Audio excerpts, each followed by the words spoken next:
세상의 모든 지식 언더스탠딩. 네, 언더스탠딩 2부로 시작하겠습니다. 2%가 없으니까 오늘은 제가 완전 주인장으로 2% 데이터 김상훈입니다. 네, 김상훈 기자, 출장 전문 기자 김상훈 기자를 오랜만에 스튜디오로 끌어왔습니다. 오늘은 진짜 또 감동적인 걸 할 겁니다. 우주의 비밀. 우주의 비밀. 제가 요즘 또 천문학 꿈나무 아니겠습니까? 꿈나무시라고요? 그렇게는 너무 천문학 꿈나무. 갈 때마다 항상 진행할 때마다 제가 칭찬 듣는 제가 물리학의 좀 꿈나무인데, 총아. 최근에 암흑물질, 암흑에너지 좀 아십니까? 최근 이 정도는 알고 들어오셔야 되는데. 암흑물질이요? 네, 암흑물질, 암흑에너지. 열심히 들어보도록 하겠습니다. 예, 저희가 한번 조금 배웠었는데, 하여튼 우주에는 암흑물질과 암흑에너지라는 이상한 기운이 있다. 걔가 없으면 별이 만들어질 수가 없었다. 그런 거 아닌가요? 예습 좀 조금 하셨네요. 그럼요. 그런 게 있답니다. 네. 아무튼 저도 사실은 기억이 가물가물합니다만, 이 암흑물질과 암흑에너지를 정체를 밝히기 위해서 드디어 유클리드라는 뭐가 하여튼 우주로 나갔다는데, 딱 거기까지만 알고, 거기까지만. 그 이상은 몰라서 그쵸. 저희가 요거에 대해서 좀 자세히 배워보려고 서울대학교 물리학부 황호성 교수님 한번 나오셔서 암흑물질과 암흑에너지에 그렇죠. 대해서 제가 분명히 기억합니다. 안 기자 칭찬받으셨다고 네, 기억하시는 것 제가 황 같은데요? 교수님의 이거 수제자 아닙니까? 수제자. 수제자가 또 교수님을 한번 다시 모셨습니다. 잠시 후에 오늘 암흑물질과 암흑에너지 심화편 한번 시작해 보겠습니다.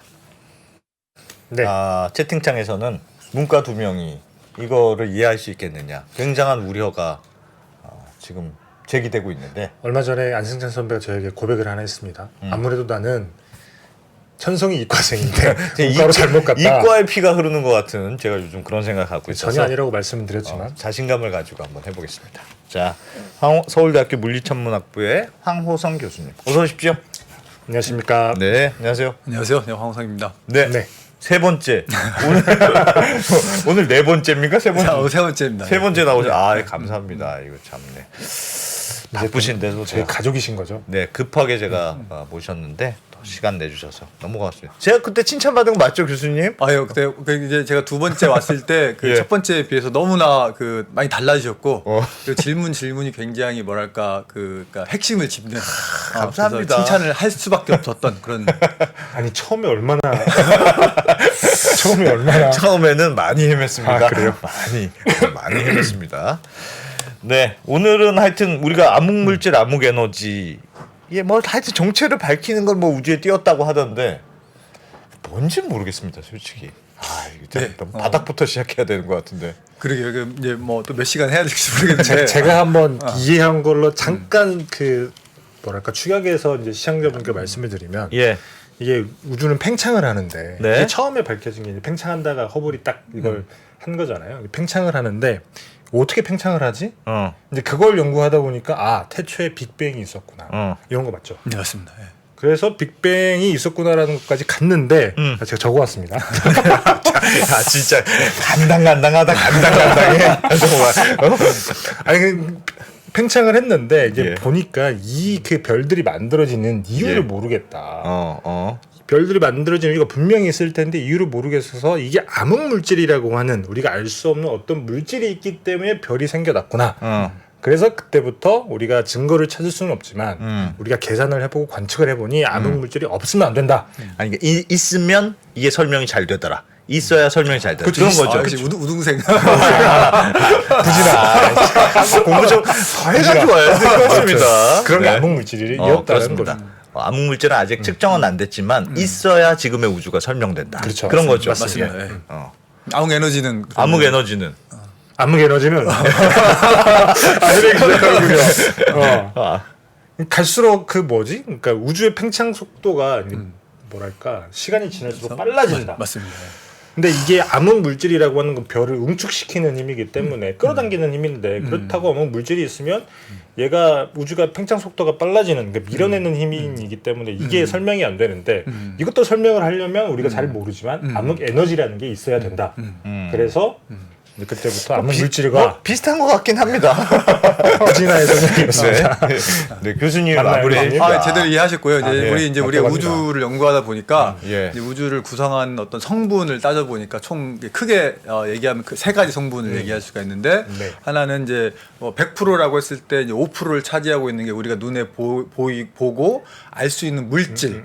그리고 이제 뭐 우리말로 중입자라고 하는 보통 부르는데 그런 물질이 있고 네. 그다음에 나머지 95%는 우리가 잘 모르는 거. 그래서 암흑이라는 말을 붙였는데 95% 중에서 75%는 우리가 뭔지 모르겠는데 우주의 팽창이 점점점 빨라지게 하는 가속 팽창을 하는 원인이 되는 그런 게 있다.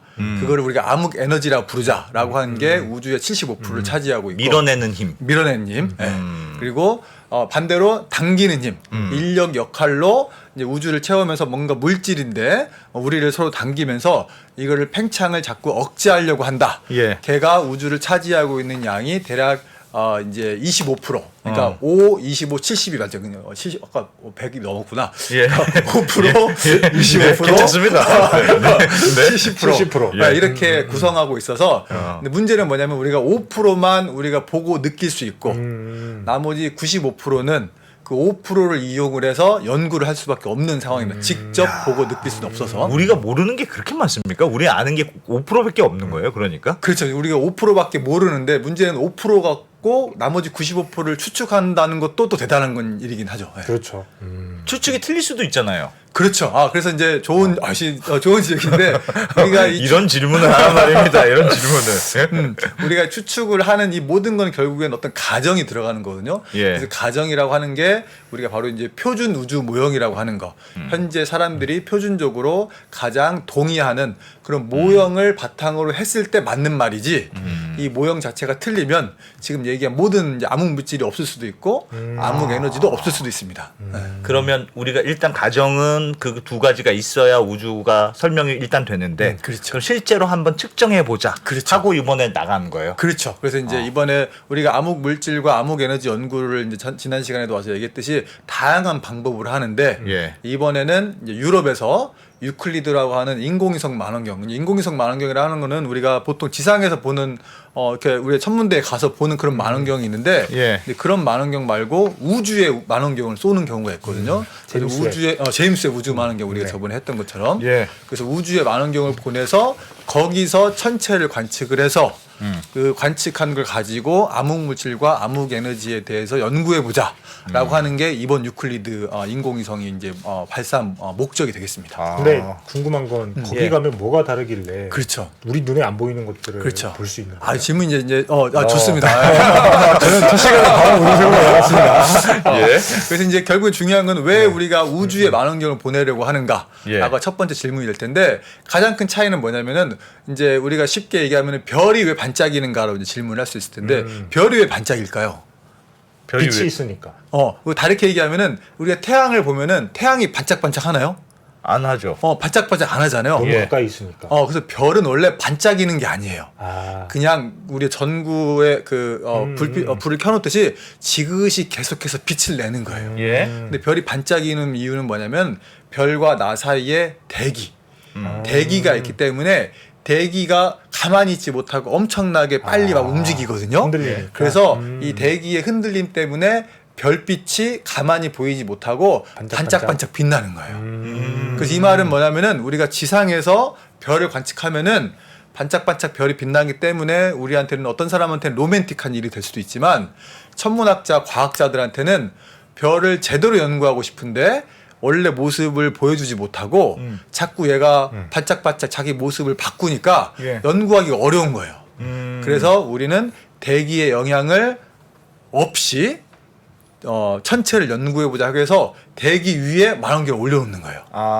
그래서 우주 망원경을 우리가 발사를 하는 거예요. 근데 이제 제가 궁금한 건 그러니까 별은 보이는 라인이니까 음. 뭔가 이렇게 중간에 방해하는 것들 없는 우주에서 이렇게 관측을 하는 건 이해가 되는데 암흑 물질이나 암흑 에너지는 안 보이잖아요. 그렇죠. 그래서 그때 그 지난 시간에 나와서 말씀하신 게 저기 지하에 땅 파고 들어가서 그렇죠. 그러니까 그래서 그런 곳에서 이렇게 검출을 하려고 노력을 하고 그렇죠. 있다라고 했는데 네. 이번에는 저기 하늘로 올라갔다고 하니까 맞습니다. 거기선 뭐가 다른지 저는 그렇죠. 궁금하더라고요. 결국엔 우주에 망원경 올려도 대기의 효과가 없다고 하더라도 우리가 이 망원경을 이용을 해서 암흑물질과 암흑 에너지를 직접 볼 수는 없어요. 예. 우리가 보는 건 결국에는 보통 이제 별 또는 은하예요. 그래서 우주를 구성하고 있는 5% 이 빛나는 것들 네. 5%를 관측을 해서 나머지 95%를 추론을 하는 거예요. 근데 그 추론을 하는데 이 우주망원경 자료를 이용을 하면은 좀 더 정교하고 좀 더 좋은 추론을 할 수 있기 때문에 좋은 관측 자료를 얻기 위해서 우리가 우주망원경을 발사하는 이유가 됩니다. 알겠습니다. 뭐 알듯 모를 듯 아직 아직 이제 본론에 들어가지 않기 때문에 본론으로 이제 하나씩 네네. 들어가 보죠. 예. 알겠습니다. 알겠습니다. 대충 오늘 이런 거를 할 거다. 그렇죠. 알겠습니다. 본론으로 하나씩 들어가 보죠.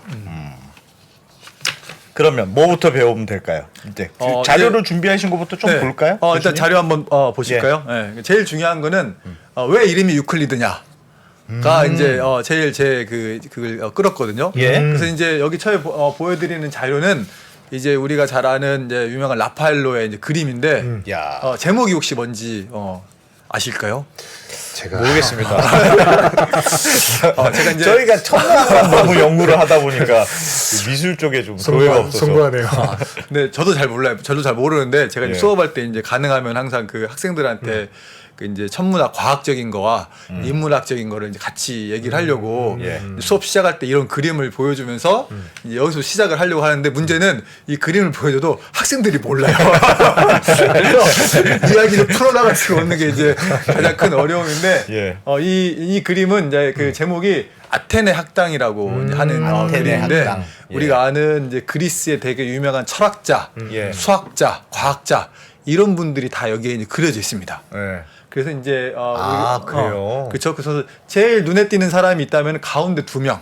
예. 이제 플라톤하고 아리스토텔레스 마우스가 있습니다. 교수님 마우스. 예. 그래서 마우스를 움직이시면 한번 누르시면 돼요. 마우스가 여기 2사람. 예. 그래서 이제 왼쪽에 있는 사람이 이제 플라톤이라는 사람이고 머리 약간 없으신 그리고 분. 오른쪽에 있는 사람은 아리스토텔레스. 그래서 이제 예. 이 사람은 위를 가르쳐서 하늘, 이상적인 거를 얘기하는 사람이고 아리스토텔레스는 땅을 가리켜서 예. 땅 그래서 뭐 물질적인 사원소설 뭐 그런 걸 이렇게 얘기하시는 분이 이제 이런 건데 문제는 뭐냐면 여기에 유클리드가 있어요. 유클리드 기하학의 그 유클리드. 그렇죠, 맞습니다. 유클리드가 예. 있어요. 예. 어디에 있을까요? 혹시 저 누워서 널브러져 있는 사람이 아닌 것 같습니다. 아닌 것 같아요. 아닙니까? 저기 로댕에 생각하는 요거 하신 분 아닐까요? 네, 그러니까 유클리드 기하학을 기하학이라는 우리 삼각형, 사각형 이런 그렇죠. 거잖아요. 예. 뭐가 필요할까? 도구가. 뭐 측정하는 게 자, 필요하겠죠. 측정.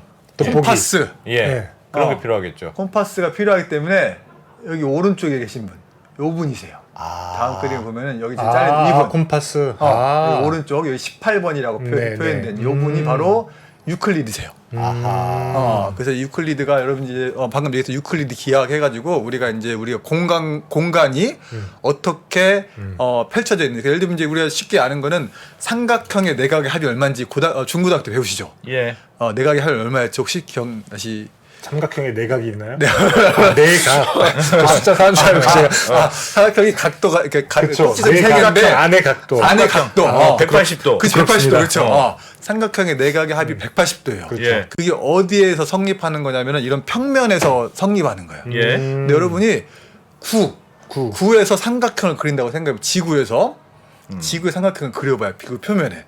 그러면은 이제 우리가 이제 위도하고 경도라고 그렇죠. 부르잖아요. 그렇죠. 예. 그러면 적도에서 선을 하나 긋고 네. 적도에서 90도로 쭉 올라가 봐요. 예. 그러면은 그 지점에서 만나겠죠. 그렇죠. 오케이. 그럼 적도하고 이 경선하고 각도는 얼마냐면은 네. 각각 직각이니까 90도죠. 그렇겠죠. 그래서 또 올라가서 만나면은 여기 위에서 또 90도가 돼요. 아. 그래서 내각의 합이 얼마냐면은 180도가 넘어요. 높네요. 그렇네요. 그쵸. 그렇네요. 현실에서는 저게 안 맞는다. 이게 무슨 말은 이런 삼차원. 평면에서는 이제 이걸 이제 우리가 이제 평평한 평면에서는 바로 내각압이 180도가 되지만 공간이 굽어 있으면 지구 표면처럼 굽어 있으면 내각의 합이 180도가 안 되는 거예요. 예. 이제 그런 걸 우리가 이제 다른 이제 유클리드 기하학을 이런 평면에서 이루어지는 그런 걸 유클리드 기하학이라고 하고 예. 굽어진 공간에서 그런 기하학을 하는 걸 우리가 리만 기하학이라고 해요. 리만이라는 사람이 해가지고 네, 그래서 네. 이 얘기를 이제 굳이 하는 이유는 우리가 우주론을 얘기할 때 가장 중요한 과학자를 한 명 꼽는다면은 누구를 꼽으실까요? 제일 중요한 과학자. 아인슈타인? 그렇죠. 아인슈타인이 바로 우리 우주론을 얘기할 때 예. 일반 상대성 이론이라는 걸 만들었는데 그 바로 일반 상대성 이론이 뭐냐면은 휘어진 시공간에 대한 이야기예요. 그래서 그 아인슈타인은 유클리드 기하학을 쓴 게 아니라 예. 리만 기하학, 휘어진 시공간에 대한 기하학을 써서 우주를 기술했어요. 예. 그래서 이제 그 이야기가 그렇게 되는 거예요. 그래서 유클리드는 그 중고등학교 때 우리가 바로 삼각형의 내각의 얼마고 이런 거 배울 때 나오는 그런 분이시고 그래서 우리가 중고등학교 때 잘 모르지만 많이 배웠던 수학 시간에 예. 그분이십니다. 그러면 더 천체는 훨씬 더 입체적이니까 리만이어야 될 것 같은데. 리만으로 하거나 음. 아니면 아인슈타인으로 했어야지. 왜 유클리드로 그렇죠. 이해합니까? 이제 기하학에서 유명하신 분이다 보니까 이제 우주의 시공간의 기하학을 측정해 보자. 예. 라고 하는 그런 이제 의도에서 측정을 해보자는 그쵸. 해서 아인슈타인은 너무 이렇게 좀 뭐랄까 재미가 없어. 그쵸. 너무 근데 아는 알려진 사람도 없고. 근데 알려진 우리가 이제 얘기고. 이런 특히 이제 지상만원경보다도 우주만원경을 발사를 하면은 항상 우주만원경에 이름을 붙이는데 예. 유명한 과학자 이름을 붙여요. 망원경에는 망원경 그렇게 이름, 배 하면은 누구 뭐 그렇죠. 사람 이름 붙이듯이 맞습니다. 그래서 아인슈타인 인공위성이 이미 있어요. 이미 있어요? 이미 있어요. 그 X선을 관측하는 우주만원경이 이미 있었고, 예. 근데 리만은 인도 분이세요.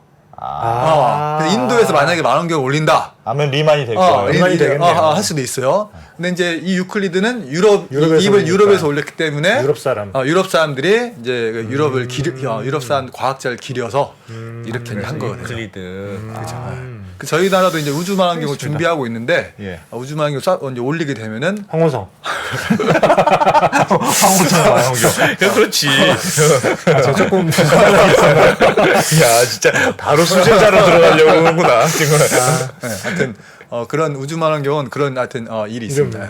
예, 알겠습니다. 그래서 하여튼 지금 우리가 공부하려고 하는 게 바로 암흑물질, 암흑에너지를 통해서 예. 우리 시공간, 우주의 시공간이 어떻게 휘어져 있는가를 공부하려고 하는 거다 보니까 예. 유클리다라고 하는 이름이 적절하게 이제 붙은 거가 되겠습니다. 그래서 이름은 유클리드다. 알겠습니다. 그러면 올라가서 뭘 어떻게 생겼는지도 좀 보여주십시오. 예, 이제 다음 자료 한번 보시면은 예. 그래서 이제 발사가 이게 이제 한국 시간으로는 7월 2일 이제 새벽에 발사가 됐어요. 그래서 그 여러분이 잘 아시는 그 스피어X의 스페이스 X의 펠컨 9 로켓에 실려가지고 예. 이제 미국에서 발사가 됐고 이제 발사가 됐는데 생긴 건 이렇게 생겼어요. 그래서 좀 투박하게 생긴 것 같은데 생각보다는. 보통 우주만원경들은 보통 이렇게 생겼는데 예. 이제 제일 중요한 건 결국에는 만원경이 얼마나 크냐. 우리 만원경이 크다는 얘기는 이제 그 우리가 빗물을 양동이로 모을 때 예. 양동이가 크면 클수록 많은 빗물을 모을 수 있는 것처럼 만원경이 크면 클수록 많은 빛을 모을 수가 있어요. 그 뭐가 커야 되는 거죠? 동그라미의 직경이 커야 되는 그렇죠. 겁니까? 아래 가운데 동그랗게 있는 거, 동그랗게 요게 이제 결국에는 만원경의 크기를 결정하는 그 원통이 되는데 예. 저게 이제 1.2m입니다. 생각보다 안 크네. 생각보다 안 커요. 여러분이 우리가 아는 이제 우주 만원경 유명한 게 뭐가 있죠? 제임스 웹 만원경은 6.5m고 허블 우주 만원경은 예. 2.5m예요. 그러니까 얘는 그거에 비하면 작아요. 예. 그럼 질문은 아니 허블 우주 왜? 만원경도 있고 제임스 웹 그렇죠. 만원경도 있는데 얘가 왜 필요할까? 더 작은 애가. 그렇죠. 더 작은데. 이제 왜 필요할까가 질문인데, 예. 그러니까 이제 항상 우리 천문학자들이 항상 만원경들 굉장히 많이 만들고 또 항상 정부에 이런 거 만들려면 이제 제임스 웹 우주 만원경 13조 원이 들었거든요. 그래서 뭐 상상 13조 원이요. 예.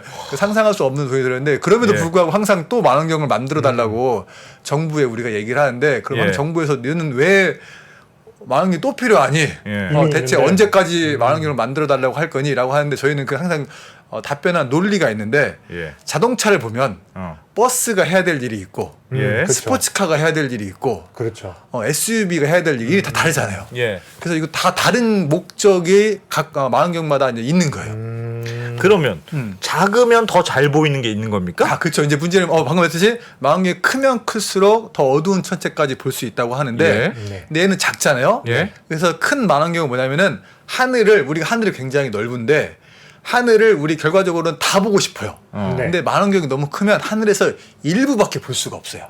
그래서 쉽게 얘기하면은 작은 영역을 자세하게 보는 게 큰 망원경들이 하는 거고. 줌렌즈네, 그렇죠, 줌렌즈. 맞아요. 네, 맞습니다. 줌렌즈. 그러니까 이제 줌인 땡긴다고 하는 예, 것처럼. 예. 근데 작은 망원경은 한 번에 볼 수 있는 하늘의 크기가 커요.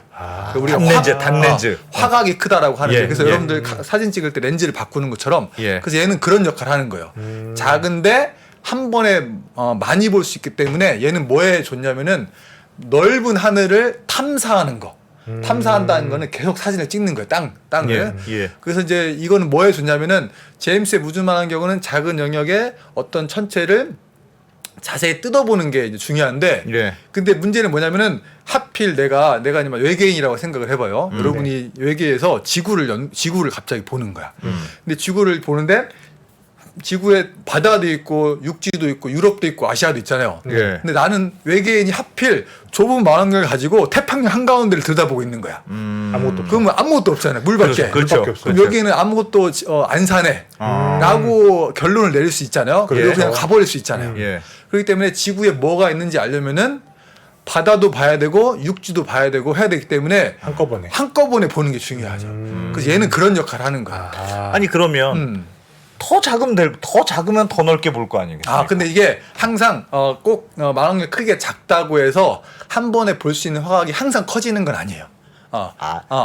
어느 정도의 사이즈는 미니멈 사이즈는 있어야 그렇죠. 되는 거예요? 근데 그게 이제 안에 실제 거울이 어떻게 휘어져 있는가 예. 등 여러 가지 요소에 의해서 화각이 결정되는데 예. 기본적으로 작은 망원경이 넓게 볼 수 있는 건 맞긴 맞아요. 근데 망원경이 너무 작으면은 요만하게 한번 작으면은 문제는 뭐냐? 예. 빛을 모으는데 시간이 너무 오래 걸려요. 왜냐면은 양동이에 커야 빗물을 많이 모으는데 예. 양동이가 작잖아요. 그렇죠. 예. 근데 빗물을 많이 모으려면 1년 내내 기다려야 하는 계속 빗물을. 그렇지. 그렇기 때문에 우리가 적절한 시간에 짧은 시간에 관측을 통해서 많은 예. 천체를 보기 위해서는 적절한 망원경 크기에 예. 그런 게 필요한 게 이게 이제 1.2m 이 망원경이 우리의 과학적 목표를 달성하기에 괜찮기 때문에 네. 이렇게 이제 올리게 된 겁니다. 우주를 전체를 보는 그런 크기다. 그렇죠. 예. 근데 이게 한 번에 우주를 전체를 다 보진 않고 예. 이제 하늘의 적당한 영역을 보는데 이제 궁극적으로 이따 보여드리겠지만 하늘의 3분의 1을 이제 관측을 할 거예요. 3분의 1이나? 3분의 1을 제가 이제 그림을 하나 보여드릴게요. 예. 잠시만요. 예. 자료 한번 보여주시겠어요? 네, 여기 이제 이게 하늘을 우리가 이렇게 타원으로 표시한 건데 예. 가운데 있는 게 뭐냐면은 가운데 이게 이제 은하수예요. 은하수. 예. 이 은하수에서 우리가 여기 어딘가 살고 있어요. 원반에 우리 예. 은하 원반에. 그래서 유클리드라고 하는 게 이제 관측할 영역은 우리 은하에는 별이 너무 많기 때문에 또 유클리드는 별을 관측하는 게 아니라 은하를 관측하는 게 목표예요. 우주를 연구하기 위해서. 네. 그래서 우리 은하 밖에 있는 외부 은하, 남의 은하를 관측하는 게 목표인데 그래서 우리 은하 원반 말고 여기 위쪽 조금하고 아래쪽에 하늘색으로 표시된 이 영역들을 관측하는 거예요. 이 총 면적이 하늘의 3분의 1 정도가 돼요. 저기를 관측하는 이유는 지금 있는 망원경들이 저기를 안 보고 있기 때문인 거예요. 그 이제 요 이제 그 유클리드 망원경의 가장 중요한 목적이 결국엔 아까 말씀드린 우주를 연구하는 거다 보니까 예.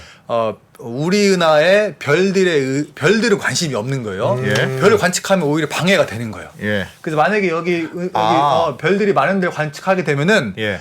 은하보다 별이 너무 많은 거예요. 내가 보고 싶지 않은. 근데 별이 엄청 많을 텐데 여기를 봐도 별이고 저기를 봐도 별일 텐데 어디를 봐야 별이 없는 데가 있습니까? 그러니까 이제 이게 우리 은하의 모습이 여러분들 우리가 살고 있는 태양계가 있고 예. 태양계가 우리 은하라고 하는 그 다음 행정구역에 들어 있는데 예. 이 우리 은하에는 태양과 같은 별이 몇 개쯤 있을까요?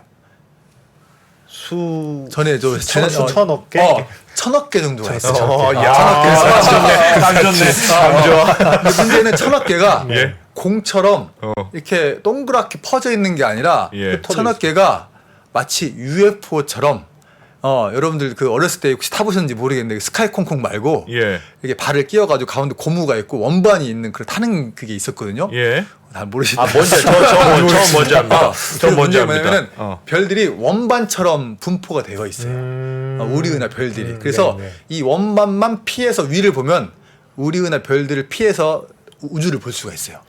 그래요? 그 원반이 바로 아까 자료에서 봤던 그 예. 별들이 모여 있는 별들이 모여 있는 판판한 이 원반이에요. 그래서 거기만 피해서 우리가 관측을 하려고 하는 거예요. 그러면 거기는 별들도 별로 없고 허허 벌판은 아니고 허허 공간입니까? 그러니까 이제 허 공간이 맞고요. 그래서 우리가 그냥 우리가 눈으로 보면은 새카맣게 거의 안 보여요. 안 보이는데 이 망원경을 이용을 해서 희미한 빛까지 봤더니 예. 그게 정말 빈 공간이 아니라 엄청나게 많은 은하가 있다라고 하는 걸 우리가 알게 된 거죠. 멀리 있는 은하들. 그렇죠. 멀리 있는. 엄청 멀리 있는. 그래서 외부 은하라고 보통 말을 쓰는데 외부 은하는 거는 우리 은하 바깥에 있는 다른 은하들. 근데 우주에는 우리 은하 말고 외부 은하가 예. 무수히 많아요. 외부 은하는 얼마나 떨어져 있는 겁니까? 이제 외부 은하라고 하는 거는 결국에 이제 우리 은하 크기가 먼저 얼마인지를 알아야 예, 되는데 예. 이제 우리 은하가 얼마나 크냐면은 별이 1000억 개가 있는데 예. 이제 여기서부터 한쪽 끝에서 한쪽 끝까지 갈 때 예. 길이가 너무 길어가지고 우리가 이제 광년이라고 하는 단위를 쓰는데 예.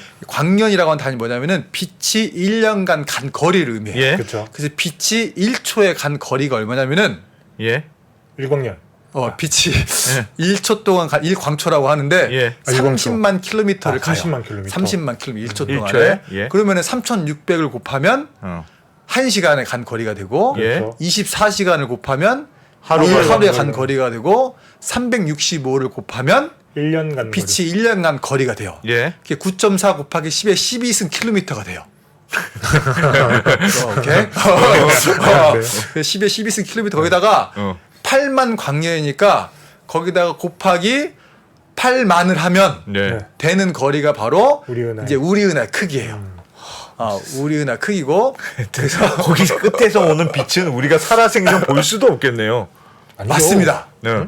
우리 맞지, 사람들은 못 보는 맞지. 거죠. 왜 그러냐면은 우리가 빛을 본다라고 하는 거는 빛이 거기서 발사해서 그러니까 이제 형광등이 이제 빛을 발사했을 때 눈에 들어오는 건데 예. 그 말은 무슨 말이냐면은 여기서 여기까지 오는데 시간이 걸리는 거예요. 그렇죠. 그래서 그 제가 현재 여기서 본다는 얘기는 바로 한 0.001초 전에 젊었을 때 모습을 보는 거예요.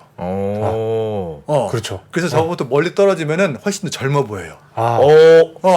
이야, 그렇구나. 그 짧은 시간에 조금 더 젊어 보이는 거다. 멀리서 보이는 그렇죠. 거. 영영영 1초 젊어 보인다잖아. 와. 그래서 이제 그렇지. 쉽게 쉬운 예로 우리가 태양을 보면은 예. 태양이 우리로부터 1억 5천만 킬로미터 떨어져 있는데 예.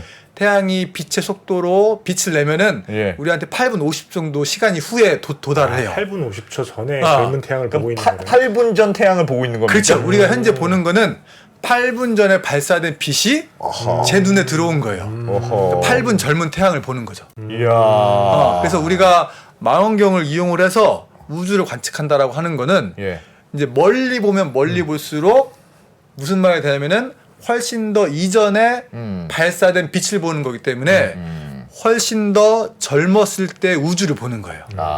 그래서 자꾸 우리가 큰 망원경을 만들어서 자꾸 멀리 보려고 하는 거는 우주가 젊었을 때, 예. 우주가 어렸을 때, 그때 별이 처음 어떻게 태어났고, 그때 처음 은하가 어떻게 태어나는지를 보고 싶기 때문에 자꾸 큰 망원경을 만드는 거예요. 이야. 그렇구나. 그러네요.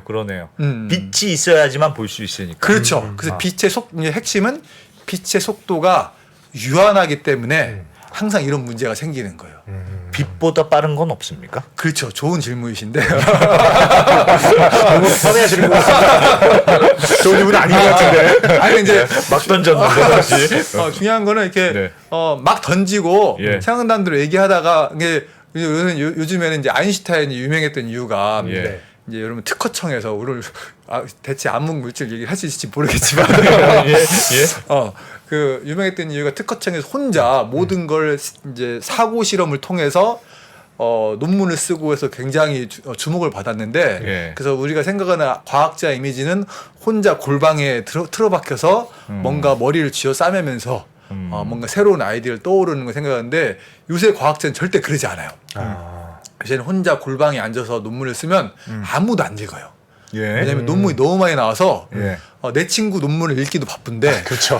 전혀 모르는 전혀 모르는 사람은 이걸 이유가 없지. 이유가 없어요. 예. 그래서 학자들이 교류하는 게 굉장히 중요해요. 그래서 내가 엊그저께 논문을 썼는데 뭐 이게 나왔어. 근데 문제는 뭐냐면은 서로 딴 얘기 하다 보면 정말 신선한 아이디어를 막 샘솟아요. 예. 그래서 우리 학자들이 학회 가서 보면은 이제 그 여러분들 특히 이제 이론 물리학이나 그런 거 하시는 분들 보면은 예. 학교 가면은 별로 하는 일 없이 빈둥빈둥 되면서 계속 이렇게 얘기를 하거든요. 주변 얘기하는데 예. 그 와중에 정말 대단한 아이디어를 많이 떠올려요. 그래서 여러분들 주변의 과학자들이 예. 이렇게 멍 때리고 있거나 친구들하고 쓸데없는 얘기하는 것 같이 보여도 그거 다 일하고 있는 거예요. 일하고 있는 거니까 열심히 연구하고 있고. 알겠습니다. 알겠습니다. 이해를 해주셔도 열심히 연구 활동을 하고 있다. 네. 하여튼 질문은 빛보다 빠른 게 뭐냐? 그래서 일단 우리가 아는 건 없어요. 옛날에 없어요? 빛보다 빠른 입자가 발견됐다, 뭐 타키온이라고 하는 게 발견하는 게 있었는데 결과적으로는 이제 그런 게 없고. 예. 근데 이제 우리가 근데 실제로는 은하가 우리로부터 멀어져 가고 있다는 걸 가지고 우주가 팽창한다는 걸 우리가 아는데 은하가 그럼 우리로부터 얼마나 빨리 멀어져 가고 있는가 속도를 측정을 해보니까 놀랍게도 얘가 빛보다 빨리 움직이는 거예요. 네. 안 그래도 채팅창에 그 얘기가 나오던데. 그렇죠. 네. 그래서 왜 우리가 아는 거는 빛보다 빨리 움직이는 건 없다고 했는데 예. 왜 은하는 빛보다 더 빨리 움직이는 게 나타났을까라고 하는 건데 이게 은하가 은하가 멀어진다는 그 뭐냐면은 바둑판이 이렇게 있으면은 네. 바둑판 꼭지점에 은하가 있다고 생각을 해봐요. 예. 그러면은 은하가 이제 우주가 팽창한다는 거는 바둑판이 이제 커지는 건데 넓혀지는 건데 은하가 바둑판이 고정된 상태에서 막 움직이면은 절대 빛보다 빨리 못 움직여요. 원래 바둑판을 넘어서 막 가는 거는. 근데 은하가 바둑판에 고정돼서 이 바둑판 자체 공간이 퍼져나가는 속도는 빛보다 빨라도 돼요. 그 이제 우리가 이제 빛보다 빠를 수 없다라고 하는 건 특수 상대성 이론이라고 하는데 예. 어떤 주어진 공간에서 어떤 물체가 움직일 때 속도의 한계가 바로 광속에 의해서 제한이 되고 예. 근데 공간 자체가 움직이는 속도는 제한이 없어요. 그래서 우주가 팽창한다, 은하가 빨리 멀어져 간다는 거는 공간에 박혀서 예. 그 공간 자체가 멀어지기 때문에 은하가 나로부터 멀어지는 것처럼 보이는 거거든요. 그러니까 실제로 은하가 막 밀려가는 게 아니고 그렇죠. 그냥 전체 공간 자체가 확대되고 있는 그렇죠. 거죠. 그런 거. 밀도가 그냥 얕아지듯이. 그렇죠. 그래서 이게 여러분들 주의하셔야 될 게 이제 보통 은하의 우주의 팽창을 설명할 때 예. 도플러 효과라는 말을 많이 쓰시거든요. 그 도플러 효과라고 하는 거는 여러분들 뭐 이렇게 가만히 서 있다가 소방차가 나한테 다가올 때 음의 높이와 나로 멀어져 갈 때 음의 높이가 달라진다는 걸 배우잖아요. 예. 그래서 이제 주어진 공간에서 움직이는 물체가 내는 소리가 이제 파장이 달라진다는 건데 예. 이제 똑같이 이제 은하가 나로부터 멀어져 가는 걸 우리가 적색 이동이라고 불러요. 적색 이동. 무슨 말이냐면은 은하의 빛이 이제 붉은 빨간색 쪽으로 파장이 긴 쪽으로 멀어진다고 하는데 이거를 도플러 효과라고 교과서에 많이 배우거든요. 예. 도플러 효과라고 하는 거는 시공 공간에서 물체가 움직일 때 네. 원래 내던 파장에 비해서 또는 주파수에 비해서 얘가 움직이기 때문에 그게 변하는 걸 도플러 효과라고 하는데 지금 방금 말씀드렸듯이 은하가 공간 내에서 움직이는 게 아니라 예. 공간 자체가 움직여서 은하가 멀어지는 것처럼 보이는 거기 때문에 네. 그걸 도플러 효과라고 설명하면 안 되는데 괜히 얘기했군요. 이거는 뭐 이해 못해서 오늘 진도 나가는데 문제가 없죠? 요거는 그냥 넘어가도록 하겠습니다. 예. 그래서 하여튼 하늘의 3분의 1을 이제 관측한다. 예. 라고 하는 게 이제 이 유클리드 망원경이 교수님이 도플러효과 설명을 하시다가 예. 선배랑 저의 눈빛이 흔들리는 걸 보고 잘못 설명을 하셨구나라는 걸 깨달으신 것 같아요. 예. 네. 아무튼 그러면 하여튼 우주를 본다. 우주의 3분의 1 정도로 본다. 그럼 그냥 보면 그 암흑 물질이 있는 건지 없는 건지를 알 수 있습니까? 그렇죠. 이제 본격적으로 예. 유클리드가 뭘 어떻게 할지를 이제 예. 얘기를 해봅시다. 그래서 자료 한번 보여주시겠습니까? 여기 보면 이건 유클리드 한 장으로 요약한 이제 그림인데 이제 뭐 왼쪽부터 보시면은 6년 동안 이제 관측을 할 거고 뭐 크기가 얼마고 이제 라그랑지점 2라고 하는 거는 여러분들 뭐 제임스 우주 망원경을 보냈는데 L2 포인트라고 해서 뭐 그쵸, 라그랑지 그쵸. 거기로 보냈다라고 똑같은 지점이에요. 이제 어디로 가야 되는가 이제 그거고. 근데 핵심이 뭐냐면 여기 이제 중요한 거는 인공위성 망원경 올리면 어떤 기기, 어떤 관측을 할 것인가가 중요한데 이제 쉽게 얘기하면 카메라 기기가 두 개가 올라갔어요. 하나는 우리가 보통 핸드폰 카메라처럼 그냥 그 가시광 눈에 보이는 걸 찍는 카메라가 하나가 있고 예. 또 하나는 근적외선은 파장이 조금 더 길은 거. 예. 그래서 이제 근적외선에서도 사진을 찍는 게 하나 있고 또 분광기라고 하는 거는 이제 스펙트럼이라고 해가지고 예. 파장에 따라서 빛이 어떻게 생겼는가를 이제 찍는 게 있어서 크게 이제 가시광에서 찍는 우리가 카메라와 근접근에서 찍는 카메라 두 개가 있는데 예. 요걸로 가지고 우리가 이제 연구를 하려고 하는 게 이제 목표인 거예요. 그래서 목표인데 그래서 라그랑지 포인트는 우리가 넘어가고 예. 넘어가고 그래서 그럼 암흑 물질을 어떻게 연구하냐라고 예. 하면은 뭐냐면은 요 그게 그림을 예전에 오늘 이제 핵심적인 질문입니다. 네, 이 첫 번째 암흑 물질 자료화면 요 그림 혹시 안 기자님 기억나세요? 예, 한번 본 적 있습니다. 어떤 본 적 있다는 것만 예뻤다. 어. 그 뭐지? 이게 막 옆으로 찌그러져 있고 이게 좀 특이한 거 아닙니까? 그렇죠. 이게 바로 무슨 그림이냐면은 제임스 웹 우주 망원경이 예. 처음으로 찍어서 보낸 그림이에요. 예. 그 영상인데 여기서 재미난 그림은 뭐냐면은 보면은 다 여기 보이는 빨갛고 노랗고 한 거 다 은하들이거든요. 예. 별의 생김새가 다 다르네요. 그렇죠. 근데 이제 별은 십자가 육각형으로 보이는 게 별이고 예. 나머지 하얗게 빨갛게 보이는 것들은 은하예요. 다. 다 은하. 다 외부 은하. 길쭉하게 생겼는데. 그렇죠. 예. 근데 보통 은하를 우리가 생각하면은 타원 은하, 타원처럼 생겼거나 예. 나선 은하. 예. 뭐지? 그 우리 이게 뭐죠? 나선. 나선. 예. 애들 쓰는 거 뭐죠 이게? 럭비공처럼 생긴 거. 이게 뭐지? 바람개비. 바람개비. 그런 게 생겼는데 여기서 보시면 재미난 것들이 이 은하들이 이렇게 길쭉길쭉하게 늘어섰어요. 길게. 또 여기에 있는 걸 보면은 뭔가 이 빨간 은하가 이상하게 휘어져 있는 것처럼 보이죠. 저렇게 생기면 안 되는 거죠. 저렇게 생기면 안 되는 거예요. 그래서 이제 원래 이게 망원경이 고장나서 이런 게 아니고 원래 찍었을 때부터 고장나서 그런 게 아니라 이렇게 생기는 이유가 바로 뭐냐면은 우리가 이거를 중력 렌즈라고 하는 거예요. 중력 렌즈가 뭐냐면은 바로 예, 다음 뭔가 그림 빛을 보여드릴게요. 구전시키는 게 있다. 지난번에 그렇죠. 한번 배웠던 것 배웠던 것 같은데. 그렇죠. 기억이 안 배웠습니다. 나요. 선배. 여기 이제 왼쪽 아래에 있는 게 우리가 이제 보는 이제 관측한 망원경이 있어요. 예. 근데 여기에 은하가 하나 있어요. 은하 그냥 뭐 타원 은하라고 하는 게. 근데 하필 이 뒤에 또 다른 빨간 은하가 있어요. 근데 이제 문제가 뭐냐면 방금 아까 아인슈타인 얘기했는데 아인슈타인의 일반 상대성 이론에 따르면 뭐냐면은 어떤 물체가 시공간에 있으면 그 물체 주변의 시공간이 물체 때문에 휘어져요. 예. 우리가 어떻게 설명할 수 있냐면은 고무막이 판판한 고무막이 있다고 하면은 예. 거기다가 쇠구슬을 하나 딱 넣는다고 해봐요. 그럼 이렇게 고무막 되겠죠. 휘어졌죠. 예. 오케이. 그 다음에 내가 이쪽에서 그 다른 구슬을 그 고무막을 따라서 굴린다고 생각을 해봐요. 예. 그러면은 얘는 원래 직진 운동을 하고 싶은데 밑으로 내려가 고무막 있죠. 자체가 휘어져 있죠. 네. 그래서 휘어진 곡선을 따고 가는 거예요. 예. 그러니까 얘는 그냥 직선 운동을 하지만 얘가 가려고 하는 공간 자체가 휘어 있기 때문에 겉에서 보기에 휘어지는. 흰 경로를 따라가는 거예요. 예. 여기까지 이해하시죠? 예. 다시 자료로. 중력 때문에 공간이 휘어진다. 그래서 방금 말씀드린 게 여기서 나오는 빛은 사방으로 나오는데 얘가 그냥 여기 직진해서 반드시 가려고 하는데 이 하얀 은하 근처에 시공간이 휘어져 있는 거야. 그 쇠구슬을 굴리듯이 가다가 휘어져서 일로 가는 거예요. 예. 그리고 이쪽에 있는 빛도 가다가 휘어져서 일로 왔어. 예. 근데 나는 여기서 관측을 하는데 나는 휘어졌는지 어쩐지 몰라요. 예. 그래서 나는 그냥 빛이 무조건 직진한다고 생각을 하기 때문에 내가 쭉 왔다고 생각하는 그림은 뭐냐면 이 점선. 그래서 빨간색 여지점에서 빨간색 은하가 보이고 예. 또 아래 것도 쭉 나는 그냥 직진했다고 생각하기 때문에 쭉 연장하면은 아래 것처럼 이렇게 보이는 거예요. 예.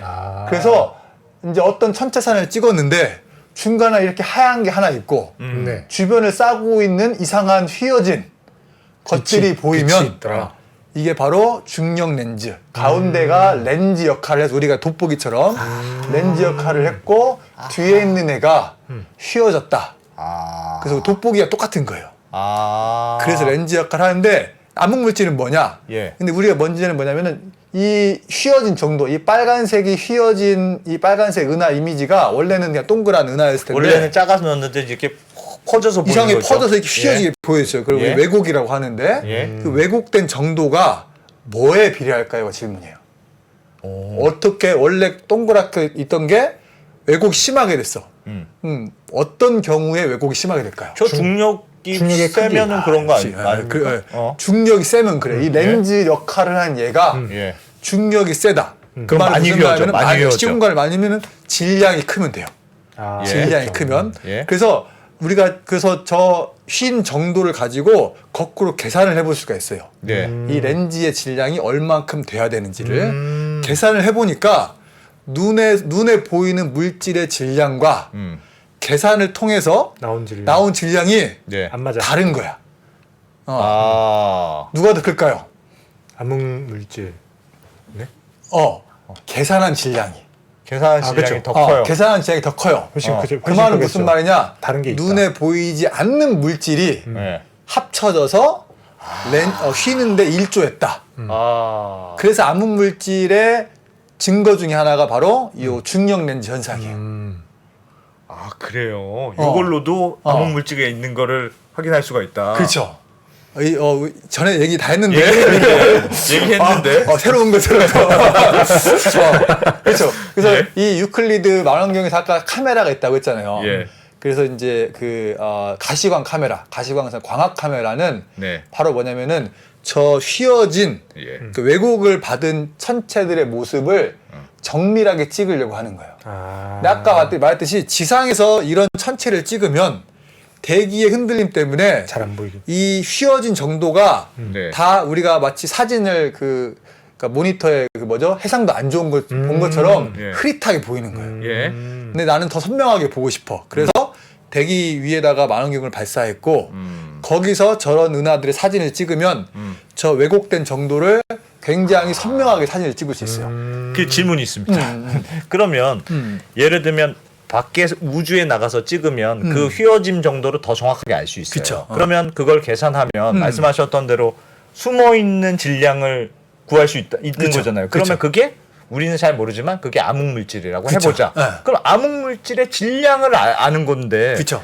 지구에서 관측한 거와 그거는 질량의 차이만 알 수 있지. 그게 있다고 해서 새로운 걸 발견된 건 아니잖아요. 좋은 질문이세요. 네. 심화 과정으로 계속 가고. 그래서 그냥 그게 있다는 건 지구에서도 알 수 있을 것 같은데 정확한 그렇죠. 질량을 아는 게 왜 중요한지를 모르겠어요. 그렇죠. 이제 그거 얘기하려면 다시 자료 한번 보여주시겠습니까? 예. 네. 이 자료는 이제 지난 시간에 이제 제가 가져왔던 자료인데 이게 뭐냐면은 이제 우리가 우주 거대 구조라고 하는 거 여기 보시면은 뭐냐면은 우주 거대 구조라고 하는 거는 우주가 예. 이제 은하들이 분포가 되어 있는데 예. 그리고 우리 은하를 점이라고 했을 때 점을 막 찍었어요. 예. 점을 막 찍어서 지도를 만들어 본 거예요. 은하들의 지도를 만들어 봤더니 은하들이 우주에서 마구잡이로 분포되어 있는 게 아니라 뭔가 이상하게 끼리끼리 모여서 이상한 형태를 띠고 있는 걸 우리가 알게 됐어요. 그리고 예. 우리가 보통 보니까 여기 보시면은 보통 뭐처럼 보이세요? 이게 보시면은 거미줄. 그렇죠. 거미줄에서 우주에 거미줄이 있다 그래서 영어로 코스믹 웹이라고 불러요. 코스믹 웹, 우주에 거미줄이 있다. 예. 그래서 우주의 거미줄이 바로 뭐냐면은 우주의 물질 분포를 보여주는 건데 예. 재미난 건 뭐냐면은 여기 이제 맨 위에 줄을 보시면은 왼쪽부터 시간이 우주가 어렸을 때부터 나이 들 때 모습이에요. 예. 오른쪽 갈수록 점점 헝거워지네요. 팽창. 헝거워져. 어떻게 보냐면 물질들이 처음에는 우주에 뭐 이렇게 굉장하게 균일하게 퍼졌다고 해봐요. 예. 근데 우주에 작동하는 가장 중요한 힘이 뭘까요? 팽창. 힘. 당기는 힘, 멀어지는 힘. 중력. 중력. 이제 예. 우리가 알고 있는 가장 기본 힘이 4가지가 있는데 전자기력, 그다음에 중력, 약한 핵력, 강한 핵력 이렇게 얘기하는데 예. 가장 우주를 지배하는 중요한 힘은 중력이거든요. 예. 중력은 항상 당기기만 해요. 예. 그렇죠. 그렇죠? 균일하게 이제 막 퍼져 있다고 하더라도 처음에 물질이 좀 많이 모여 있는 데는 오로지 중력만 작용하니까 걔는 계속해서 물질을 당겨. 끌어다녀요. 예. 근데 물질이 별로 없던 지역에 있는 애는 물질이 많이 있는 지역 애한테 물질을 자꾸 뺏겨요. 예. 중력 때문에. 예. 그래서 우주에도 빈익빈 부익부가 생겨요. 야, 우주도 그래서 냉혹하구나. 냉혹해요.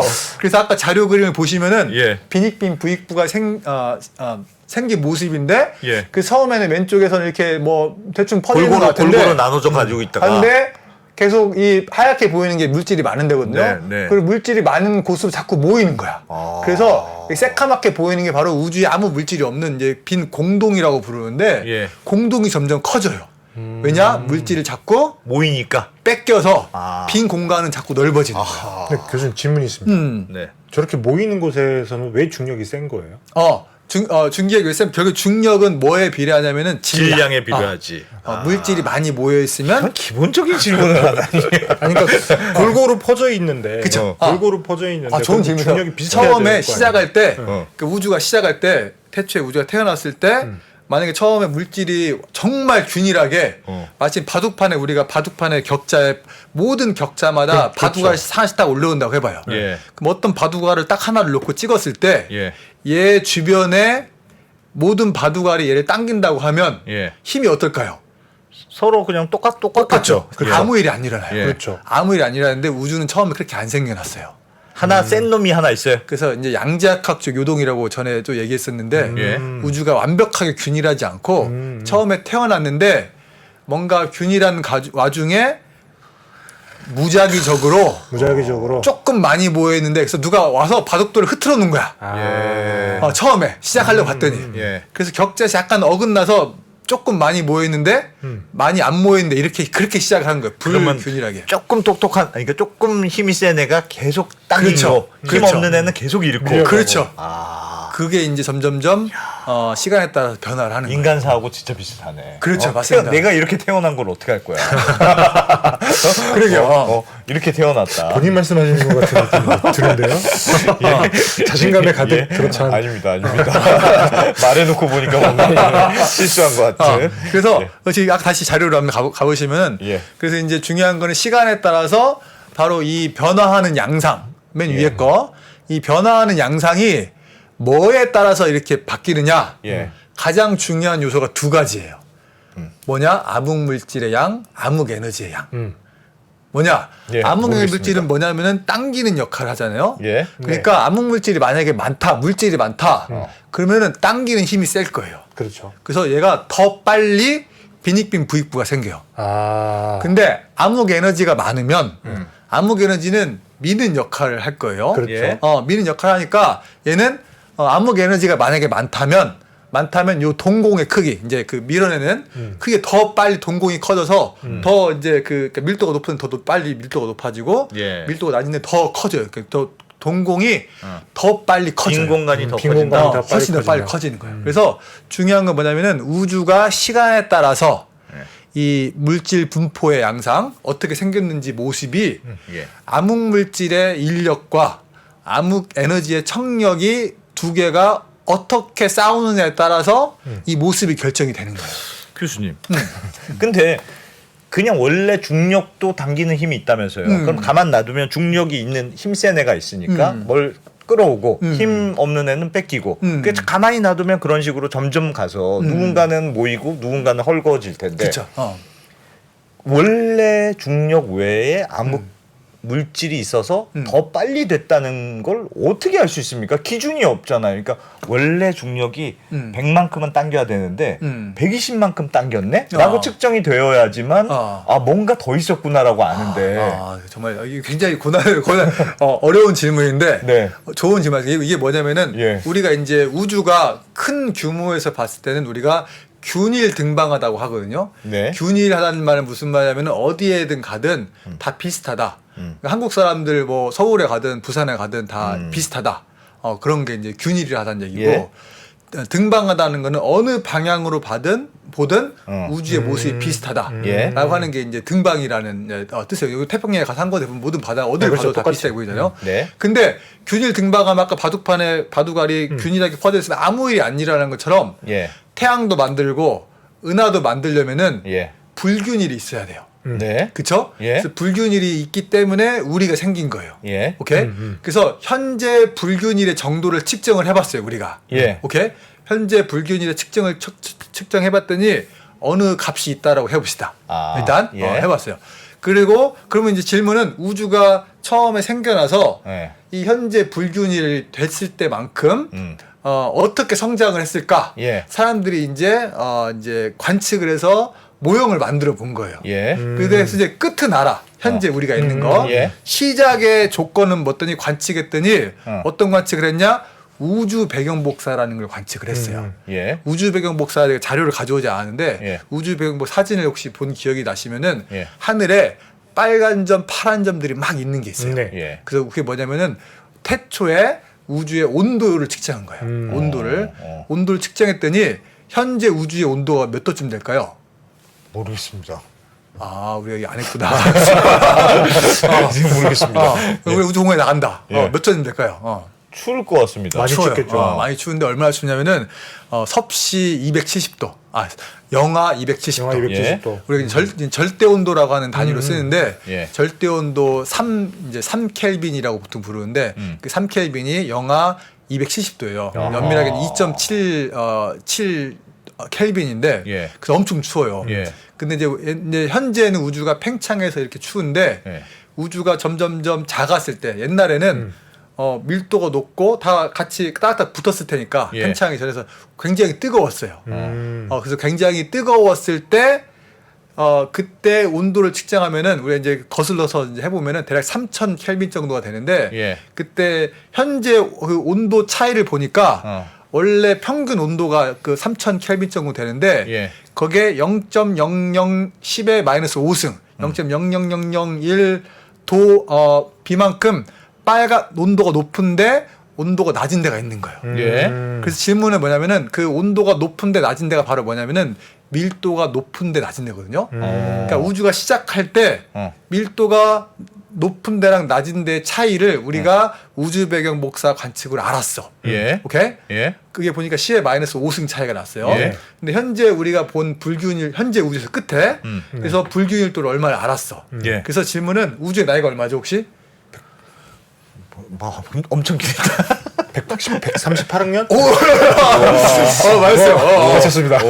138억 년 동안 네. 이 작은 차이가 점점점 커지면서 우리의 불균일을 만든 거예요. 네. 예. 빨간 데서 밀도가 계속 모여서 천체를 만들었는데 근데 우리가 이렇게 계산을 해보니까 눈에 보이는 물질만 가지고는 설명 이게 안 안 된다. 된다. 설명이 안 돼요. 지금 현재의 모습이. 현재의 불균일도가. 그래서 이 처음에 10의 마이너스 5승 차이에서 현재 불균일도를 만들기 위해서는 네.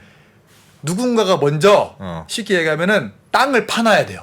땅을 판다는 얘기 무슨 말이냐면은 이제 밀도가 높다는 얘기를 제가 땅을 판다는 데 구슬치기를 하면 아시잖아요. 구슬치기 할 때 구슬을 땅을 파놔야 구슬을 치면 들어가잖아요. 네. 그리고 우리가 은하가 만들어진다는 얘기는 무슨 말이냐면 결국에는 가스가 모여서 예. 가스가 모여서 거기서 별이 태어나서 별이 빛이 내는 거. 그 별들의 집단이 은하인데 예. 이 은하가 만들어지려면 제일 중요한 게 가스가 필요해요. 예. 가스라는 거 우리 수소 이런 것들이 필요한데 문제는 수소가 스스로 뭉치기에는 수소의 양이 너무 적은 거예요. 예. 스스로 뭉치기에는. 예. 그래서 누군가 도와줘야 돼. 뭉치게. 뭉치게 도와줘야 돼. 누가 도와주냐? 암흑물질이다. 암흑물질이 먼저 예. 모여 있어야 돼요. 먼저 모아서 모여 있어야 수소를 더 빨리 잡아다녀서 빨리 오게 하는 거야. 예. 그래서 땅을 먼저 파놓고 가스를 자꾸 빨려들게 하는 거야. 그래야 예. 수소가 138억 년의 시간 동안 네. 빨리빨리 모여서 빨리 별을 만들고 빨리 죽고 이렇게 해야 계속해서 지나서 인간이 될 때까지 138억 년이 지나서 그걸 만들 수가 있는 거예요. 아하, 알겠습니다. 예. 중간에 잠깐 샜는데 다시 진도로 가서 예. 다시 진도로 돌아가서 다시 예. 그 자료 보여주시겠어요? 네.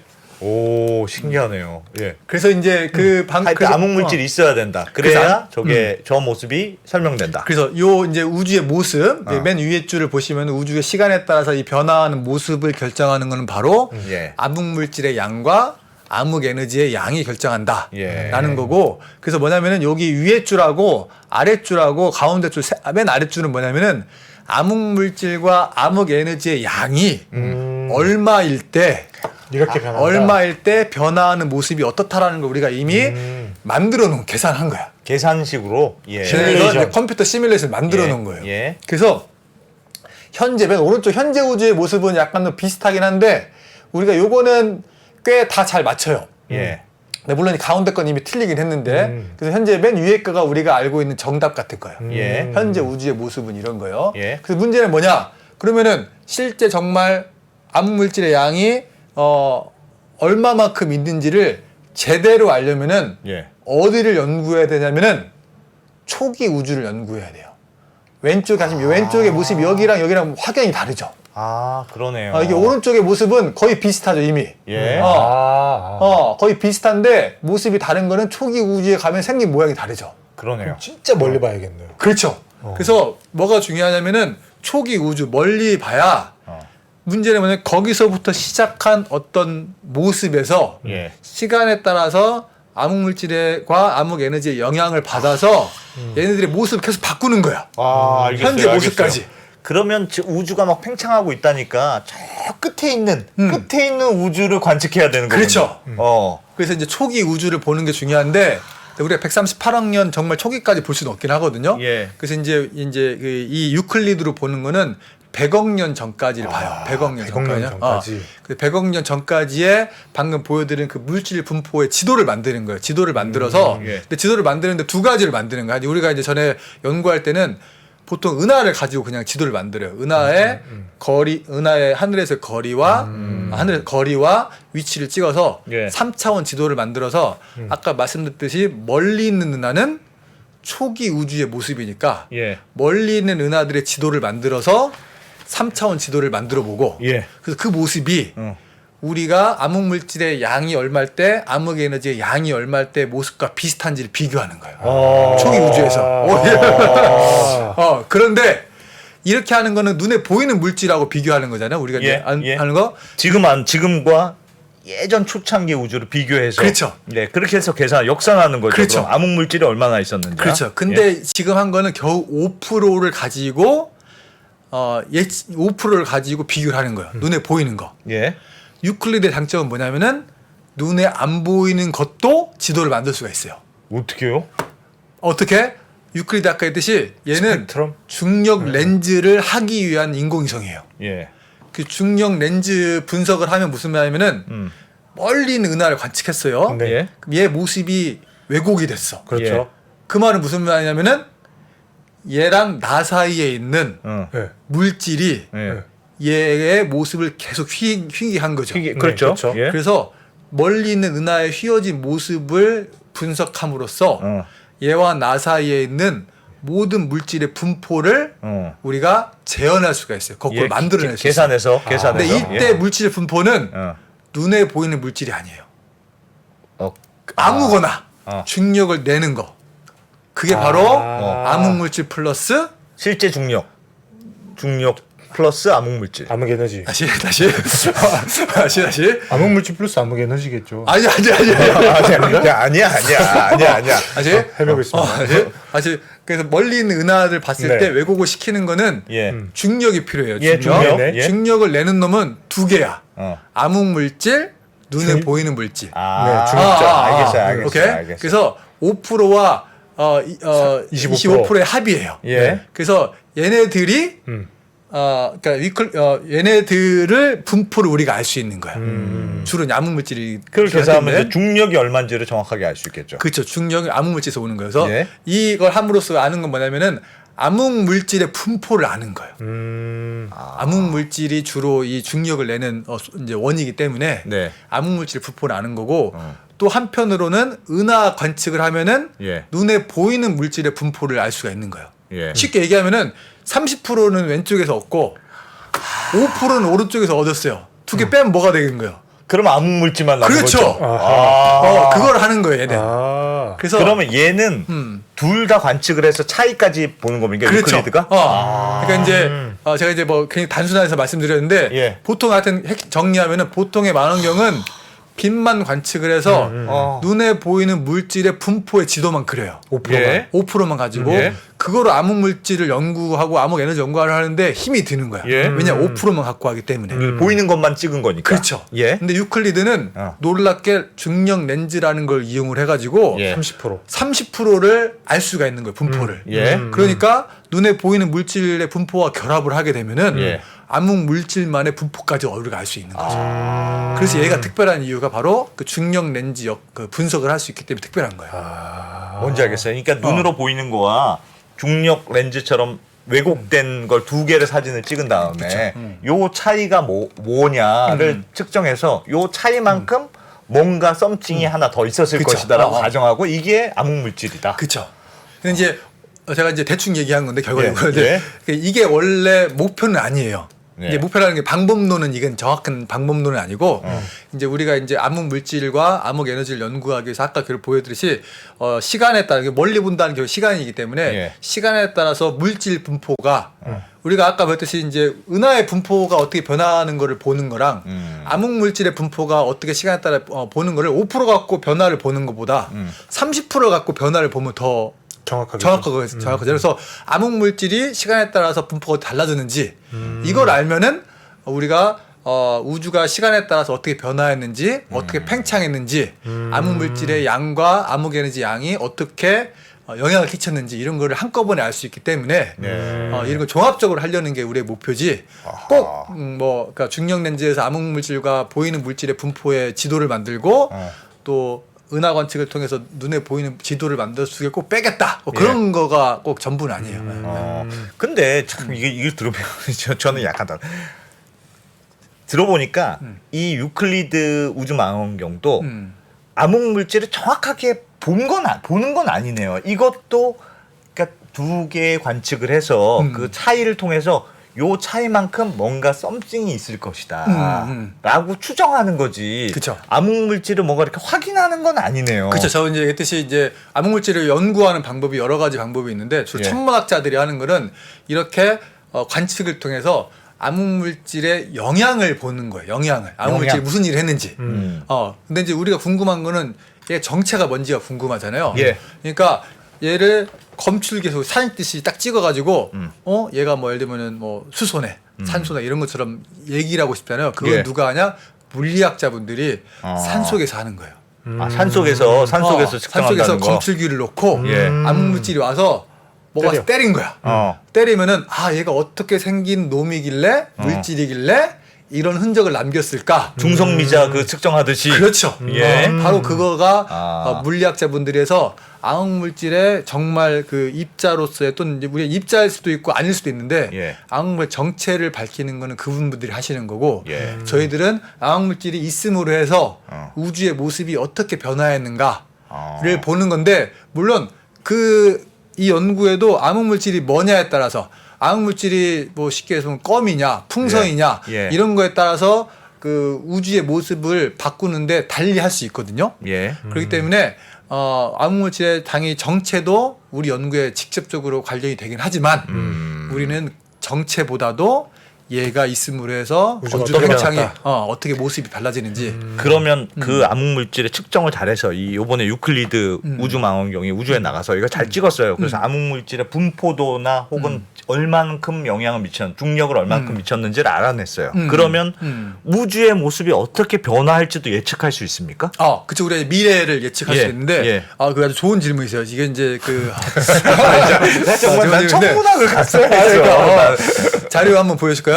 근데 제가 원래 시작할 때 말씀드렸었는데, 제가 유클리드 망원경 전문가가 아니거든요. 원래 또 다른 전문가가 있는데, 다른 분들이 나오셨어야 되는데, 제가 얘기하는 도중에 하여튼, 실수가 있거나 잘못된 얘기를 하더라도 너그러이 이해를 부탁드리며 지금 자료 한번 보시면은 제가 이거는 제가 교양 천문학 가르치면서 시험 문제로 냈던 문제인데 시험 문제가 진짜 너무 하시는 거 아닙니까? 갑자기 보기가 싫어. 그러니까 이제 뭐냐면은 X축은 가로축은 뭐냐면은 우주의 시간이에요.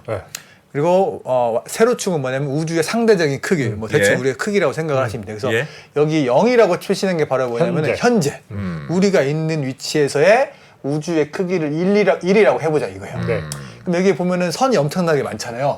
선이 엄청나게 많은 건 뭐냐면은 여기 보시면은 뭐 드시터 우주라고 해놓고 제가 오메가 m, 0이 0이고 오메가 람다, 0이 1이다 라고 써놨고 여기 람다 CD의 우주라고 해놓고 오메가 M 0은 0.3이고 오메가 람다 0은 0.7이라고 이렇게 써놨죠. 벌써 거지럽네요. 여기까지 할게요. 그래서 람다 CD의 우주는 아까 얘기했던 바로 표준 우주 모형을 얘기하는 거예요. 현재 표준 분홍색 선이요? 분홍색 선. 람다가 뭐냐면은 우리가 아인슈타인의 우주 상수. 그래서 람다라고 하는 그게 바로 저거고 CDM은 뭐죠 혹시? 양 기자 기억나세요? CDM은 DM은 방금 얘기한 거 우리가요. 암흑물질. 암흑물질. 다크매터. 다크매터. C는 C는 중간입니까? 콜드. 콜드. 추운. 차가운. 어. 그래서 람다 CDM이라는 뭐냐면은 람다 아인슈타인의 우주 상수가 있고 예. 다크매터가 있는데 다크매터가 차갑다. 차갑다는 얘기는 다크매터가 천천히 움직인다는 얘기예요. 예. 예. 그래서 이런 암흑물 이제 아인슈타인의 우주 상수가 우리가 보통 암흑 에너지라고 생각을 하는데 그래서 암흑 에너지가 있어야 되고 암흑 물질이 있어야 되는 우주가 바로 요거 분홍색인데 예. 그 양이 얼마야 되냐면은 암흑 물질이 0.3이라는 건 30%. 예. 그리고 오메가 람다는 70%. 70%. 아까 70%. 얘기했던 거예요. 그러니까 암흑 이게 에너지. 실제는 이제 여기는 이제 메터라고 해서 네. 눈에 보이는 우리가 물질과 암을 합친 양, 예. 25와 5를 합친 거. 어. 그래서 이게 있은 게 분홍색이어서 이게 우리가 알고 있는 우주의 팽창하는 모습이에요. 예. 그래서 우주의 팽창하는 모습이 거꾸로 가면은 138억 년. 138억 전에 여기 만나는 거예요. 예. 138억 년의 우주가 이제 하나씩 작은 거였죠. 예.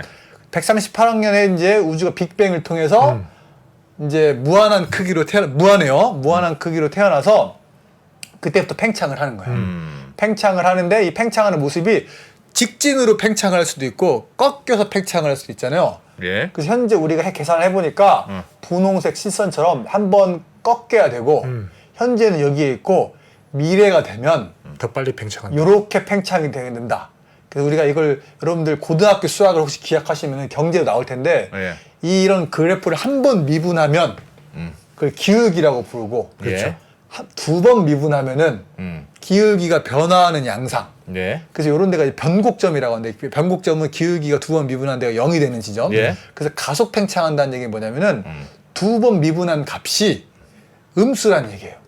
두 번 미분한 값이. 그래서 이 곡선의 모양이 예. 두 번 미분했더니 현재 두 번 미분하면은 음수가 돼요. 그래서 가속 팽창한다는 말이 여기서 나오는 말이에요. 정확하게 모르겠는데 가족 팽창까지는 알겠습니다. 이 표를 보니까 왠지 청문하고 포기해야 될 것 같아요. 그래서 하여튼 핵심이 뭐냐면은 예. 잠깐 다시 자료 한번 네, 보여주시면 그래서 우주의 물질의 양 우주의 그 물질의 양에 따라서 과거에 팽창하는 양상과 앞으로 달라진다. 미래에 팽창하는 양상이 다르다는 거예요. 예, 달라진다. 그게 핵심이에요. 그래서 우주의 나이를 우리가 138억 년이라고 얘기하는 거는 분홍색이 만나는 지점 때문에 그런 거고 예. 만약에 우리가 다른 우주 모형을 택하면 나이도 달라지네요. 나이도 달라지는 거예요. 모든 게 달라지는 거고. 모든 거 왜냐하면 우주의 팽창한 양상이 다르기 때문에 예. 시작부터가 다른 거예요. 현재 우리가 관측적으로 아는 거는 현재 우주의 모습만 알다 보니까 여기서는 다 모든 게 만나야 되는 거야. 예. 여기에만 유일한 어떤 관측적인 제한 요소가 있고 나머지는 몰라요. 예. 그러면 그래서- 만약에 관측을 했더니 우주에서 암흑 물질이 차지하는 비중이 뭐 예를 들면 25%가 아니라 그보다 더 적다. 그쵸. 그럼 우주의 나이나 이런 것들 모든 게 달라지는 다 달라지는 거예요. 그래서 아니 저기 있는 닫힌 우주라는 건 뭐 짧기도 짧고 이렇게 하다가 없어져 버리는 겁니다. 그렇지. 쟤는? 옛날에 이제 사람들이 많이 했는데 예. 그 쉽게 얘기하면 우주가 이제 팽창을 한다 이거예요. 팽창하지 않는다고 가정한 거군요. 그건. 팽창을 하는데 핵심이 우리가 이제 공을 던져요. 공을 이제 볼펜을 이렇게 하늘 던지면은 예. 떨어지죠. 예. 내가 볼펜을 정말 있는 힘껏 세게 던졌어요. 예. 볼펜이 어떻게 될까요? 이거 많이 올라가겠죠. 많이 올라가서 어. 다시 안 내려올 거예요. 완전 지구를 세면. 탈출할 거예요. 예. 그게 그쵸. 바로 우주선을 발사한 원리가 그거예요. 예. 로켓. 그래서 예. 그걸 지구 탈출 속도라고 그러죠. 예. 그래서 지구를 탈출하려면은 1초에 11km보다 세게 던져야 돼요. 예. 그럼 탈출하거든요. 예. 그래서 우리가 우주가 팽창을 했어요. 근데 이게 탈출하는 걸 막는 게 뭘까요? 얘가 왜 가다가 떨어질까? 중력. 지금을. 중력. 그렇죠. 예. 그래서 중력이 단기 때문에 그런 거예요. 우주가 팽창을 했어. 근데 팽창을 막는 게 누굴까요? 중력. 중력. 예. 중력은 누가 만드는 거죠? 다크 암흑 물질. 아무렇지 우주 안에 있는 물질의 양. 예. 만약에 물질이 엄청나게 많으면 팽창을 억제할 거예요. 그렇죠. 그렇죠. 팽창하다가 다시 수축. 올라가다가 내려와. 내려오는 것처럼 팽창하다가 다시 수축을 하는 거예요. 그래서 다시 얘가 모이는 거예요. 그래서 다시 모여서 빅뱅의 반대 모이는 걸 빅크런치라고 부르거든요. 빅크런치. 그냥 쪼그라드는 거예요. 그렇죠. 정으로 그냥. 와. 빅크런치라고 불러서 우주가 예. 다시 이렇게 반대가 될 거라고 하는 이론들이 이론이 있었어요. 있었는데. 있었는데 현재 관측을 통해서 다 해보니까 그건 아니다. 표준 우주 모형은 우주는 팽창한다. 가속 팽창을 해서 영원히 팽창할 것이다라고 하는 게 현재 정설이에요. 근데 물론 이거 틀릴 수도 있는데 예. 그래서 이 닫힌 우주가 재밌는 건 뭐냐면 오케이 빅뱅이 있어서 커졌어. 예. 근데 물질이 너무 많아서 다시 수축을 했어. 예. 그 다음에 어떻게 될까요? 다시 터지겠죠. 팽창하겠죠. 그렇죠. 그래서 순환 우주라는 말이 거기서 나왔어요. 야. 우주가 계속 생겨났다가 사라지고. 없었다가 생겨났다가 하다가 순환 우주라는 말이 거기서 그래서 우리 불교에서 나온 건지 모르겠는데 이게 윤회. 불교에 나온 윤회. 네. 근데 현재 하여튼 정설에 따르면 그거는 맞는 거라고 생각하고 않고 있어요. 네. 무한히 팽창한다. 네, 현재는 무한히 팽창하는 우주를 우리가 생각하고 있습니다. 근데 저는 우주의 나이가 바뀔 수 있다라는 게 조금 생각보다 되게 새롭네요. 그렇죠. 이제 옛날에는 이제 우리가 제가 이제 어렸을 때는 이제 스티븐 호킹이 썼던 예. 시간의 화살 뭐 그런 예, 유명한 예. 책들이 그 굉장히 베스트셀러지만 예. 막상 많이 안 읽은 그런 책이 네, 맞습니다. 그런 책이 있는데 그 책에 보면 우주의 나이가 뭐라고 하냐면은 100억 년에서 200억 년 사이라고 배워요. 그 당시에는 이런 관측적인 증거가 없다 보니까 우주의 나이를 측정하는 굉장히 정확하게. 어려웠어요. 예. 게다가 점점점 우리가 관측 기술이 발전하면서 우주의 나이가 계속 변해요. 그래서 최근에까지는 137억 년까지 갔다가 예. 150억 년 갔다가 137억 년 그래서까지 최근에 관측 자료에 따르면 플랑크라고 하는 관측 자료에 따르니까 138억 년 문제는 오차가 항상 있어요. 이제 138억 년인데 플러스 마이너스 에서 10억 년이다. 별로 의미가 없는 숫자고. 네. 근데 지금은 138억 년 플러스 마이너스 0.1억 년이에요. 되게 정확하게 줬네요. 엄청나게 정확하게 측정하는데 이제 제가 처음에 말씀드렸는데 이게 정밀하다라는 말과 예. 정확하다라는 말이 다른 뜻이거든요. 네, 그렇죠. 정밀은 뭐냐면은 정답은 뭔지 모르겠는데 예. 오차를 줄여서 굉장히 숫자를 잘 측정하는 거고 네. 정확한 거는 정답에 가까이 가는 거예요. 예. 그래서 우리가 138억 년 플러스 마이너스 0.1억 년이라고 얘기할 때는 예. 정확하다고 얘기를 안 해요. 정밀하다. 왜냐? 답을 모르기 때문에. 이 관역이 맞는지는 모르겠으나 그렇죠. 어쨌든 모여는 있어. 그렇죠. 그래서 우리가 이런 현재 우주 시대를 뭐라고 하면은 정밀 우주론 시대에 살고 있다고 해요. 모든 우주론에 관련된 우리가 그런 변수들을 측정은 굉장히 정밀하게 측정을 해요. 오차가 1%, 4%. 근데 문제는 정답인지 모르겠어요. 예. 그게 핵심이 되겠습니다.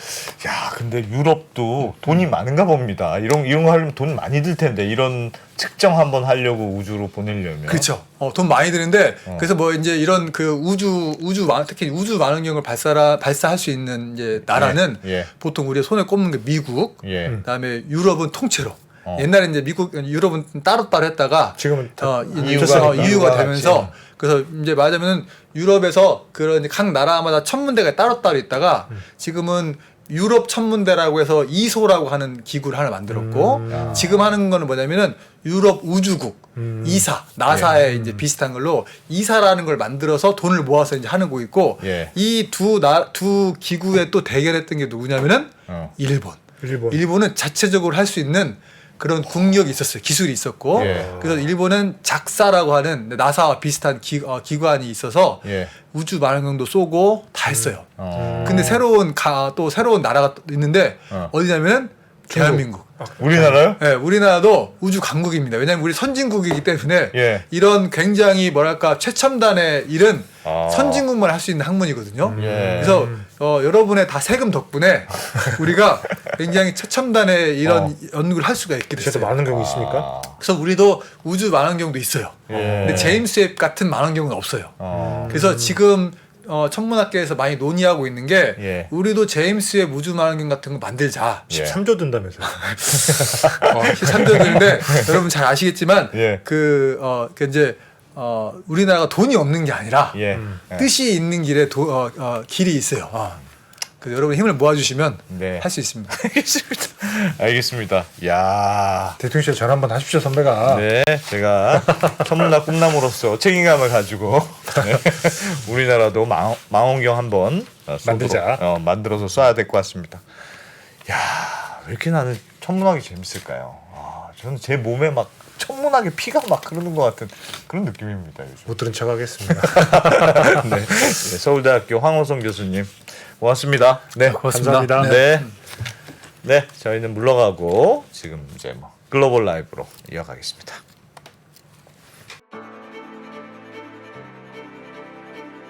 양안 전쟁이 발생한다면 미사일과 공군기는 이쪽에서 많이 돌아다닐지 몰라도 육상전은 한반도가 불바다가 될 가능성이 더 크다고 생각합니다.